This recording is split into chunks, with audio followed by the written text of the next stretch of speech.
Telangana PCC के सदर रेवंत रेड्डी ने बीआरएस के कारगुजार सदर व वजीर तारक रामाराव की जानिब से उनके खिलाफ दायर हत्क इज्जत के दावे के केस पर अपने शदीद रद्द-ए-अमल का इजहार किया।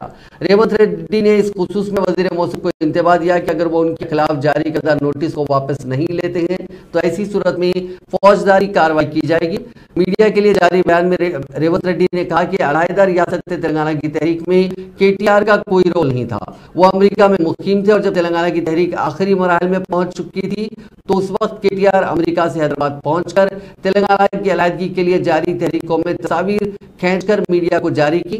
इससे हटकर केटीआर का तेलंगाना तहरीक से कोई ताल्लुक नहीं है, इसीलिए उन्हें न सिर्फ तेलंगाना बल्कि यहाँ के अवाम की मुश्किलात और मसाइब का कोई इल्म नहीं है। उन्होंने कहा कि तेलंगाना पब्लिक सर्विस कमीशन के क्वेश्चन पेपर के लीक के मामले में वो बेरोजगारों की तायद में बयान दिए थे, जिस पर वजीर मौसूफ ने उनके खिलाफ हत्क इज्जत का दावा दायर किया। उन्होंने सवाल किया कि ये किस तरह कहा जा सकता है कि पब्लिक सर्विस कमीशन के क्वेश्चन पेपर लीक के मामले में केटी रामाराव का कोई ताल्लुक नहीं है।